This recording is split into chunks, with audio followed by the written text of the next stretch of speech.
Rewind, rewind, rewind. As you tune in, be sure to subscribe to our channel here on YouTube. Subscribe, like, and share. Just in case you missed it, Vice President Jagdeo, during a press conference on Thursday, February 8, 2024, emphatically stated that the massively successful national teachers' strike over the past 5 days has been organized by APNU. This is incredible. Because just when you think the People's Progressive Party is in control, it's APNU. The Vice President also said that only 70% of teachers show up for work daily, among other things. Here's some of what the Vice President said during that press conference. Continue to be misled by the leadership of the union in a plot to strike that was heavily coordinated by Congress Place. We have information that a lot of the discussions on strike in different areas have been urged upon the leadership of many unions by Congress Place. You would recall that they said that this January, from the first day in January, that you would start seeing more industrial action. This came out of Congress Place, and other types of political action. They almost predicted this because they had these discussions. So their main contention is that we are not treating teachers well. This is APNU that has opportunistically been supporting the strike. But really, they're leading the strike. They know that if they come really to the fore, then their own record of how they've treated our teachers would be highlighted, and that's a dismal record. Today, I'm not going to spend a lot of time speaking about their record, and it is a dismal record of how they treated teachers between 2015 and 2020. As they did with doctors too, when they took away their ability to have contract gratuity. They wanted to force all of them to go on the pensionable establishment. So I'm not going to go through their record, but the teachers themselves know what the record is.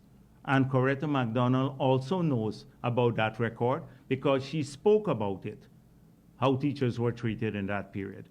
So I want to remind all those teachers on strike today about that record. But their claim is that we have not treated teachers well.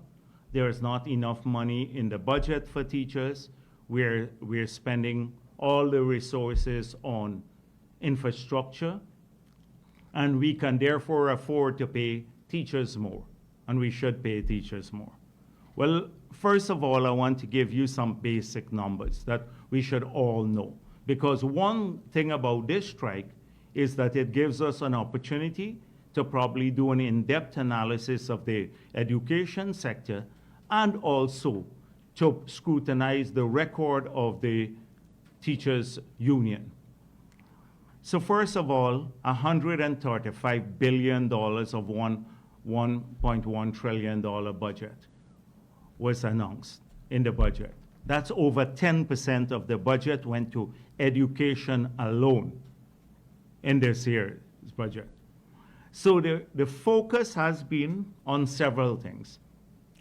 On better working conditions for teachers generally and for the students.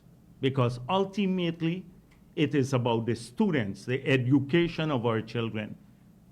Teachers are just one component of this. An important component, and we appreciate the work that teachers have been doing across this country. They've done a great job with our children, but ultimately the goal is to have a better education for our children, to make sure they have higher quality tuition, etc. So part of that budget, yes, is for rehabilitation of schools and construction of new schools. Now, who would benefit from this? It's people who go to school and these are our teachers and our students. They would have better facilities in the schools, so the teachers could have more comfortable working environment, and our children could have a better learning environment. It seems as though APNU doesn't want us to construct schools or rehabilitate schools. Every cent must be spent only on wages and salaries. So a significant part of this budget is to do precisely that.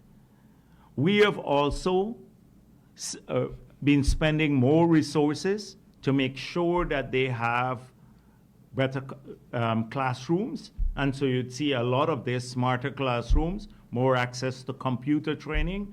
And in this year's budget alone, we have had set aside $2.5 billion to buy textbooks for our children.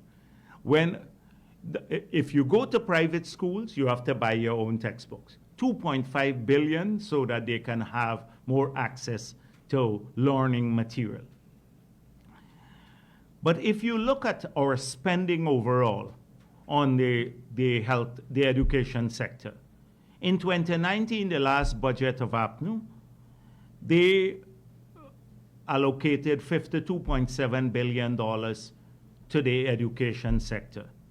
If you divide that by 170,000 kids in school, you would come up with 310,000 or $25,800 per month.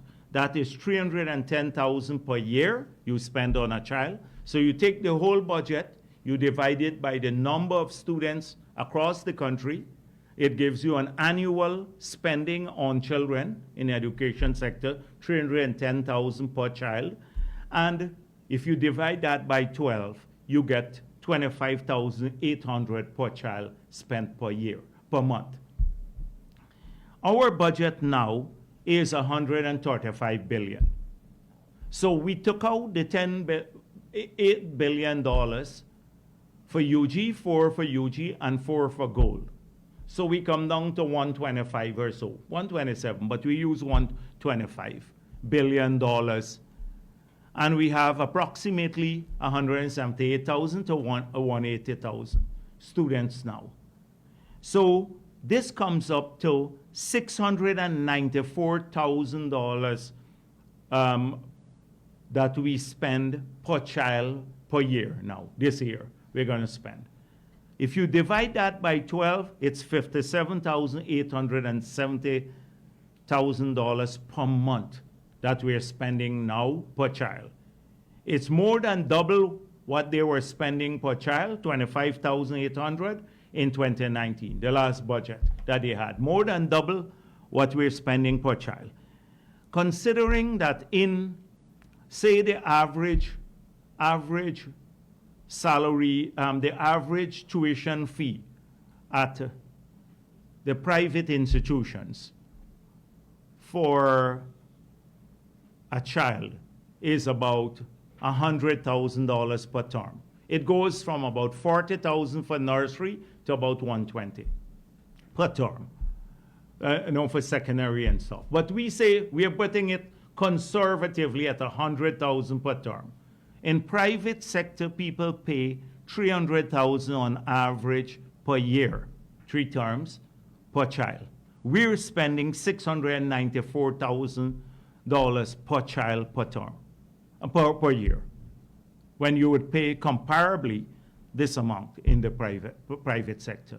So we're spending nearly twice as much as the school fees of private education now for a child who goes to public school. This is a commitment of this government. That represents the commitment of our government to educating our children. This is where we are today. And it is double what APNU had in the last year, more than double the last year they spent there on the sector. This metric is an important metric globally because that's how they assess a country's commitment to the education sector. Now, the second thing is the allocation In 2012, we had a teacher. If you take the teacher per children ratio, per child ratio, you would find out that in 2012, it was 23.16. Today, overall, it's 12.69 overall. So what happens is that you take the total number of students, 180,000, and divide it just around 180,000. It's 178, I think, somewhere. I'm rounding up. So the numbers, but we did the exact numbers here. So I'm just giving you the round. And you divide the number of students by the number of teachers we have. So we pay over 14,000 teachers on our payroll. That's on the payroll. It works out to 12.69 per teacher. For every 12.69 students, we have one teacher. It used to be in 2012, for every 23 students, we have one teacher. So how does this number stand up globally? It's better than the United States and 156 other countries, including the average for many European countries. Teacher-student ratio. That shows a commitment to hiring people in the sector. Now people say, this might be too much. Just imagine we go back to, say, 20. Say 20, which is the average for developing countries is like 30 students per teacher. We're down to 12. So assuming we go back, you can effectively reduce your teaching complement by half to go back up to those ratios. Not that we want to go there, but I'm just giving you an idea. That means you could have probably doubled salaries. But we have now smaller classrooms. But many teachers across this country may still be teaching big classes. Big classes, but why is that happening? And I think it's time now to examine why some of these things are happening. Because from our records now, what was recently given to us a couple of days ago, that 70% on a daily basis, only 70% of our teachers show up to work. So it means that 4,228 teachers of the 14,000 don't show up daily because only 70% show up to work. Now, if you have 14,000 and 70% of 14,000 show up. So we have to examine this carefully because we're hearing about 6,000 teachers striking now. But if 70% or 4,228 don't show up on a daily basis, then there is a big problem because the state is investing more. It's paying for the teachers. It's putting in a huge sum of public money into health, the education sector for teachers. And what's happening? Many may not show up. And then the distribution is also a problem because some regions have lower ratios and others higher ratios, and we need to examine this. But clearly, why am I giving you all of this statistic now? Is to show a strong commitment on the part of the government to put in the effort, to make an effort to change the sector and to give our children the best education. But we now need to look at what happens in the sector itself, whether we are getting value for money. This is an important thing. The ratios for primary school, secondary school teachers per student would be different. I didn't go through, I have the disaggregated figure, but I think I made the core point, which is a massive change from 2012 to now on teachers student ratio, and largely because of our commitment. We hired, since we got back into office, over 2,000 teachers more we added to the complement of the existing number of teachers. Over 2,000 additional teachers because of our commitment to delivering a quality education in this sector, and we'll continue to do this. These are key points that I wish to make sure that people understand. Now, I can go on about what we indicated. The next thing we said is that we wanted to ensure a better quality education. So I have the numbers. If you look at the number of teachers, we have trained in the last, so we have the numbers of teachers, you've seen it, the complement, over 14,000, low student-teacher ratio. But how are we going to now get the quality up? So first of all, people ask, why is it that we publish the graduate teachers alone and the changes? You will see since we got into office, they say we call for 50% increase in 2015. And teachers have gotten from the 2015 level more than the 50% increase. But under this government alone, graduate teachers have gotten about 33 to 35% increase since we got into office, the skilled teachers. And what's the objective here? The objective has been to ensure that more and more of our teachers go into the skill category so we have better quality education. In 2 years, in the years we've been in office, we have graduated from CPC over 3,000 teachers. Over 3,000 teachers we have graduated from CPC. And in the last 2 years alone, maybe 3,000 teachers from CPC. The training, massive amounts of money in the budget for training of teachers. As you train and you go up, the salaries start getting better.